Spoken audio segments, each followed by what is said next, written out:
정동영 전 통일부 장관님의 축사가 있겠습니다. 사드 문제는 이 문제는 우리 민족의 운명이 걸린 문제입니다. 이 문제를 피하고 돌아갈 수 없습니다. 우리 국민 가운데 아마 거의 대부분이 이게 뭘 의미하는지 그 내용을 아는 우리 국민은 별로 없으리라고 생각합니다. 사드는요, 저 고고도에서 미사일을 미사일로, 총알을 총알로 맞추는 것보다 몇백 배 더 어려운 미사일을 미사일로 맞추는 것이라는데요. 아직 미국에서도 이게 검증이 안 됐어요. 성능이, 실험이 아직 다 안 끝났어요. 이것을 한국에 갖다 놓겠다는 거예요. 제가 기자할 때 이라크 전쟁을 취재한 적이 있습니다. 걸프 전쟁이었습니다. 1991년. 사담 후세인이 이라크에서 이스라엘로 미사일을 쐈습니다. 스커드 미사일로. 그러자 이스라엘이 만일 우리를 때리면 우리가 이라크와 전쟁을 벌이겠다. 이제 제2의 중동 전쟁으로 확산될 판이었어요. 그래서 미국이 우리가 이 미사일을 미사일로 잡는 패트리어트 미사일 많이 들어보셨을 거예요. 이걸로 막아주겠다 해서 이제 패트리어트 우리 광주 비행장에 놓아 있습니다. 미군이 그 미사일을 갖다 놨는데 이게 말하자면 MD의 일종이에요. 우리 국민들이 텔레비전 화면을 통해서 지켜봤습니다. CNN이 중계했어요. 사담 후세인이 스커드 미사일을 쏘면 이스라엘에 있는 패트리어트 MD가 이것을 가서 맞추는 거예요. 불꽃놀이처럼 테라비브 상공에서 그 환하게 빛나는 그것을 보면서 세계인들이 참 놀라운 기술이다. 그리고 미국은 이라크가 쏜 미사일을 다 맞췄다. 95% 명중했다. 이렇게 발표했어요. 그런데 이것이 나중에 알고 보니까 단 한 발도 못 맞춘 것이었습니다. 30발이 다 이스라엘에 떨어졌습니다. 이게 MD의 일종인 저고도 방어 미사일의 실체였습니다. 그것보다 몇 계단 더 어려운 고난도 기술, 아직 실험 성능도 끝나지 않은 한 조에 한 포대에 한 2조 20억 달러가 든다는 것을 한국에 이제 몇 포대를 갖다 놓겠다는 것인데요. 한국은 땅이 좁지 않습니까? 미사일은 1초에 4km 나간다고 그래요. 4km, 5km. 속도가. 똑딱 하면 4km 심리 가는 거예요. 휴전선에서 서울 몇 킬로죠? 60km. 그러면 15초면 날아오는 거리예요.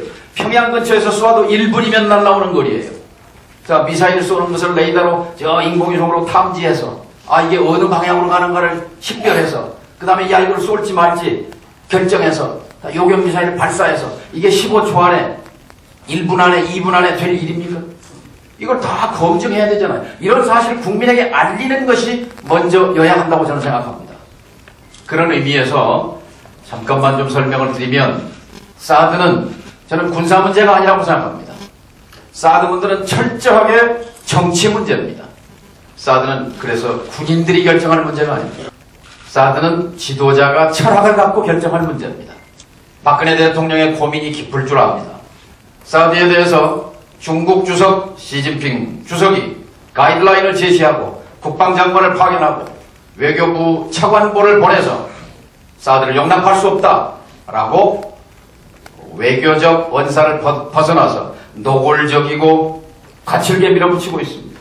같은 시각에 미국의 또 차관보가 서울을 방문해서 중국이 관여할 문제가 아니다. 지금 미국과 중국이 부딪히고 있습니다. 자, 그러면 여기서 박근혜 대통령의 고민 우리 이해합니다. 여야를 떠나서 이 사드 문제에 대한 대한민국 국민의 판단 기준은 뭐여야 될까요? 저는 철저하게 하나에서 10까지 대한민국의 국익이라고 생각합니다. 첫째도 둘째도 셋째도 대한민국의 국익입니다. 국익과 관련해서 사드는 3가지 측면이 있습니다. 하나, 정치적 측면입니다. 둘, 군사적 측면입니다. 셋, 외교적 측면입니다. 정치적 측면은 사드를 갖다 놓으면 북한 핵 문제는 해결이 요원해집니다. 북한 핵 문제와 MD, 미사일 방어망, 방어 미사일의 일종인 사드, 이것은 쌍둥이 같은 것입니다. 둘은 지난 20년 동안 적대적으로 동반 성장해왔습니다. 북한 핵 문제가 커지면 MD에 대한 요구가, 사드에 대한 요구가 커졌고, 사드를 밀어붙이면 또 북핵이 커지는 이런 악순환의 고리에 빠져 있습니다.